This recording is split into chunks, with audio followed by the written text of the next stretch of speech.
नमस्कार, आज की बड़ी खबरों में आपका स्वागत है। मैं हूं आपके साथ अनु भारद्वाज और आप देख रहे हैं न्यूज संगार। आज के बुलेटिन में बात करेंगे क्या है तेजस्वी का बीजेपी पर हमला, बताएंगे आपको एलपीजी की कमी से दिल्ली में हाहाकार, दिखाएंगे आपको ओडिशा में भीषण तूफान। बुलेटिन के आखिर में देखेंगे क्यों ट्रंप का साथ नहीं देगा जापान। लेकिन दिन भर की तमाम खबर से पहले एक नजर सुर्खियों पर। यूएई के फुजैरा पोर्ट पर हमलों के बाद कच्चे तेल से भरा भारतीय टैंकर हुआ रवाना, जल्द पहुंचेगा भारत। पश्चिम बंगाल में एक्शन में चुनाव आयोग, डीजीपी समेत 4 आईपीएस अफसरों को बदला, कल हटाए थे चीफ सेक्रेटरी और गृह सचिव। जैसलमेर में भीषण हादसा, ऊंटों का झुंड ट्रेन की चपेट में आया, 6 की दर्दनाक मौत। पुलिस जंग के बीच पीयूष गोयल का बड़ा बयान। केंद्रीय मंत्री पीयूष गोयल ने कहा कि मौजूदा वैश्विक हालात और युद्ध के कारण भारत की अर्थव्यवस्था पर थोड़ा समय के लिए असर पड़ सकता है, लेकिन देश इन चुनौतियों से जल्द उबर जाएगा। गोयल ने कहा कि भारत एक मजबूत और स्थिर अर्थव्यवस्था वाला देश है, जिसकी बुनियादी आर्थिक आधार काफी मजबूत है। उन्होंने कहा कि फिलहाल दुनिया में चल रहे युद्ध के कारण कुछ समय के लिए आर्थिक गतिविधियों में कमी आ सकती है, लेकिन आने वाले महीनों में इसकी भरपाई हो जाएगी। तेजस्वी यादव का बीजेपी पर हमला। बिहार में 5 राज्यसभा सीटों के लिए मतदान चल रहा है। एनडीए और महागठबंधन के नेता अपनी अपनी जीत का दावा कर रहे हैं। इसी बीच बिहार विधानसभा में नेता प्रतिपक्ष और राष्ट्रीय जनता दल के नेता तेजस्वी यादव ने एनडीए पर हमला बोला है। तेजस्वी यादव ने कहा कि हमने राज्यसभा चुनाव में चुनौती स्वीकार की है, आज हम लड़ रहे हैं। उन्होंने एनडीए पर निशाना साधते हुए कहा कि हमने भारतीय जनता पार्टी से लड़ना पसंद किया है, न कि झुकना। एलपीजी की कमी से दिल्ली में हाहाकार। राजधानी दिल्ली में एलपीजी सिलेंडर की कथित कमी को लेकर सियासत तेज हो गई है। दिल्ली प्रदेश कांग्रेस कमेटी के अध्यक्ष देवेंद्र यादव ने आरोप लगाया है कि गैस सिलेंडर की कमी के कारण गरीबों के लिए चल रही सरकारी योजनाएं प्रभावित हो रही हैं। उनका कहना है कि दिल्ली की अटल कैंटीन और रैन बसेरों में रहने वाले जरूरतमंद लोगों को पर्याप्त भोजन नहीं मिल पा रहा, जबकि सरकार हालात सामान्य होने का दावा कर रही है। अखिलेश यादव ने मुंबई में सलमान खान से की मुलाकात। समाजवादी पार्टी के राष्ट्रीय अध्यक्ष अखिलेश यादव और बॉलीवुड के सुपरस्टार सलमान खान की एक तस्वीर ने सोशल मीडिया पर हलचल मचा दी है। फोटो में दोनों एक साथ नजर आ रहे हैं। अखिलेश यादव ने ये फोटो सोशल मीडिया अकाउंट पर मुंबई मिलान कैप्शन के साथ शेयर की है, जिसमें उन्होंने सलमान खान को टैग भी किया है। ओडिशा में भीषण तूफान। ओडिशा के मयूरभंज जिले में रविवार को आए भीषण तूफान ने कहर बरपा दिया, जिसमें 2 लोगों की मौत हो चुकी है, 5 अन्य गंभीर रूप से घायल हो गए हैं और 200 से अधिक घर क्षतिग्रस्त हो गए हैं। अधिकारियों के अनुसार तूफान की चपेट में आने से जिले के 12 गांव में भारी नुकसान हुआ। तेज हवाओं के कारण कई पेड़ और बिजली के खंभे उखड़ गए। इफ्तार पार्टी में भावुक हुए तेलंगाना सीएम। तेलंगाना मुख्यमंत्री रेवंत रेड्डी रविवार को राज्य सरकार द्वारा आयोजित दावत-ए-इफ्तार पार्टी में शामिल हुए थे।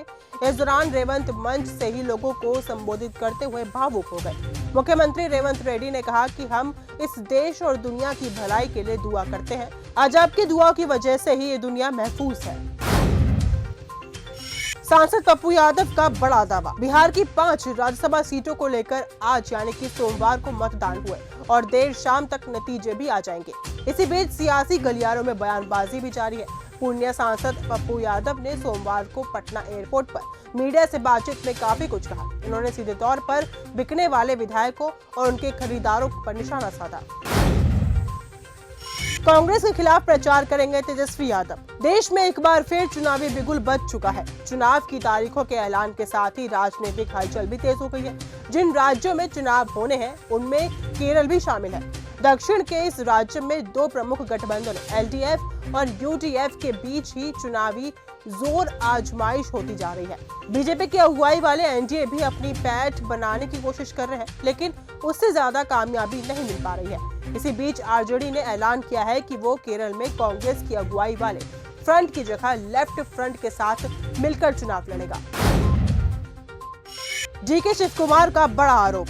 देश की 37 राज्यसभा सीटों पर आज यानी कि 16 मार्च को मतदान हुए। हालांकि इनमें से 26 सीटों पर पहले ही निर्विरोध सदस्य निर्वाचित हो चुके हैं। वोटिंग से ठीक पहले कर्नाटक के deputy CM DK Shiv Kumar ने बड़ा आरोप लगाया। उन्होंने कहा कि ओडिशा कांग्रेस के विधायकों को राज्यसभा चुनाव में क्रॉस वोटिंग के लिए 5-5 करोड़ रुपए की पेशकश की गई। ईरान से लौटे भारतीयों ने बताई आप बीती। ईरान और इजराइल अमेरिका के बीच चल रहा युद्ध तीसरे हफ्ते में है और ये 28 फरवरी को शुरू हुआ था। इसी बीच ईरान में फंसे करीब 70 भारतीयों का पहला जत्था देश में वापस लौटा है। वापस लौटने के बाद छात्रों ने युद्ध के बीच होने वाले उनके डर और घबराहट से जुड़े अनुभव बताए। कुछ छात्रों के लिए घर वापसी का ये सफर उन डरावने दिनों का अंत था। इतने दिनों को उन्होंने बमबारी और धमाकों के बीच बताया।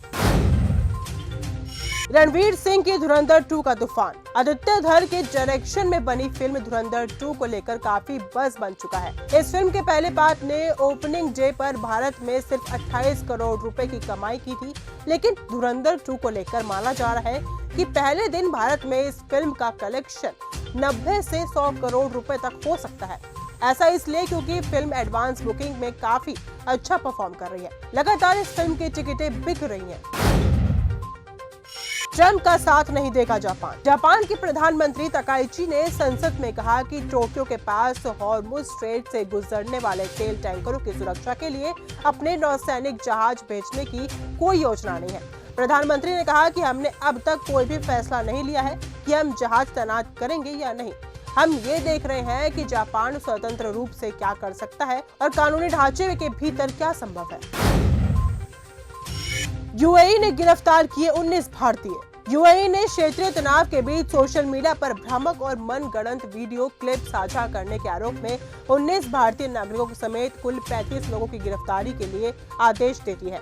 देश की आधिकारिक समाचार एजेंसी WAM के बयान के अनुसार आरोपियों को त्वरित सुनवाई के लिए अदालत में पेश किया जाएगा।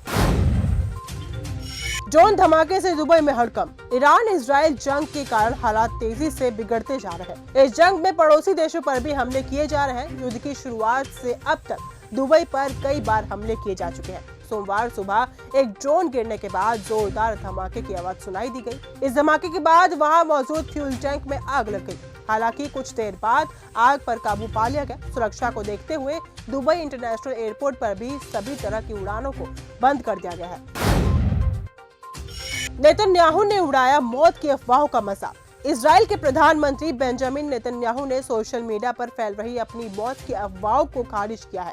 उन्होंने कैफे में कॉफी पीते हुए एक वीडियो जारी कर इन दावों का मजाक उड़ाया। साथ ही AI से बने वीडियो की अफवाह पर भी जवाब देते हुए कैमरे के सामने अपने दोनों हाथ दिखाकर कहा कि उनके पास 10 ही उंगलियां हैं। तो फिलहाल आज के इस बुलेटिन में सिर्फ इतना ही। देश और दुनिया की तमाम खबरों के साथ ऐसे जुड़े रहने के लिए देखते रहिए न्यूज़ गंगा। नमस्कार।